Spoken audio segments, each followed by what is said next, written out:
সবাইকে সংবাদ এক নজরে স্বাগত। সঙ্গে আছি আমি রজনী রহমান।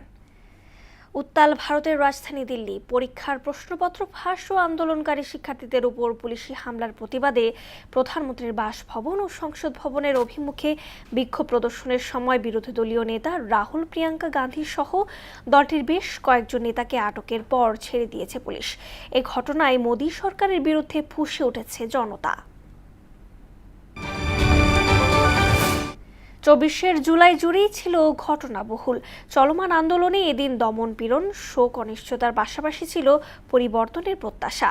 প্রথম প্রহর থেকেই একদিকে চলে প্রশাসনের কঠোর পদক্ষেপ, অন্যদিকে শুরু হয় আন্দোলনকারীদের পাল্টা কৌশল, ডাক দেন নতুন কর্মসূচির। সব মিলিয়ে দিনটি হয়ে ওঠে আন্দোলনের গুরুত্বপূর্ণ মোমেন্টাম। দেশনায়ক তারেক রহমানের নেতৃত্বে বাংলাদেশি জাতীয়তাবাদ, বহুদলীয় গণতন্ত্র ও ধর্মীয় মূল্যবোধ রক্ষায় সরকার পুরোপুরি বদ্ধপরিকর বলে মন্তব্য করেছেন তথ্য ও সম্প্রচার মন্ত্রী জহিরুদ্দিন স্বপন। মঙ্গলবার বিকেলে জাতীয় প্রেস ক্লাবে রাজনীতিবিদ মশিউর রহমান জাদু মিয়ার 102তম জন্মবার্ষিকীর স্মরণ সভায় একথা বলেন তিনি। এমপিওভুক্ত শিক্ষক, দ্বৈত নাগরিক, ঋণখেলাপি ও গ্যারান্টার স্থানীয় সরকার নির্বাচনে অংশ নিতে পারবেন না বলে জানিয়েছেন ইসি সচিব আক্তার আহমেদ। স্থানীয় সরকার মন্ত্রণালয়ে এমন সুপারিশ করছে এই নির্বাচন কমিশন। মঙ্গলবার দিনব্যাপী বৈঠক শেষে সাংবাদিকদের এই তথ্য জানান ইসি সচিব আক্তার আহমেদ। মানসম্মত প্রাথমিক শিক্ষা নিশ্চিতে মাঠ পর্যায়ের কর্মকর্তাদের দায়িত্ব ও সুবিধা দুটোই বাড়ানোর কথা বলেন শিক্ষামন্ত্রী আ.ন.ম এহসানুল হক মিলন। মঙ্গলবার বিকেলে মিরপুরে পিটিআই মিলনায়তনে শিক্ষা কর্মকর্তাদের সঙ্গে মতবিনিময় সভায় এসব কথা বলেন তিনি।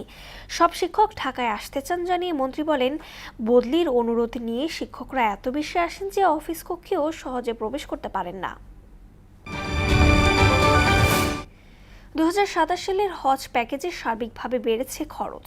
মঙ্গলবার সকালে সচিবালয়ে নতুন এই প্যাকেজ ঘোষণা করেন ধর্মমন্ত্রী কাজী শাহ মোফাজ্জল হোসেন কায়কোবাদ। তিনি জানান, এবার বিমান ভাড়া 24,000 টাকা কমানো হয়েছে। প্যাকেজ 1-এর খরচ ধরা হয়েছে 6,15,263 টাকা, আর 2-এর খরচ 5,05,648 টাকা। তবে তা গেল বছরের তুলনায় বেশি। জমকালো উদ্বোধনী অনুষ্ঠানের মধ্য দিয়ে আগামীকাল স্কটল্যান্ডের গ্লাসগো শহরে আনুষ্ঠানিকভাবে পর্দা উঠছে 23তম কমনওয়েলথ গেমসের। 2রা আগস্ট পর্যন্ত চলা বিশ্বের অন্যতম বৃহৎ এই ক্রীড়াযজ্ঞে অংশ নিচ্ছে 74 দেশের 3,000 অ্যাথলেট। এই ছিল সংবাদ এক নজরে। সবশেষ খবর সবার আগে জানতে মোহনার সাথেই থাকুন। এতক্ষণ সঙ্গে থাকার জন্য ধন্যবাদ সবাইকে।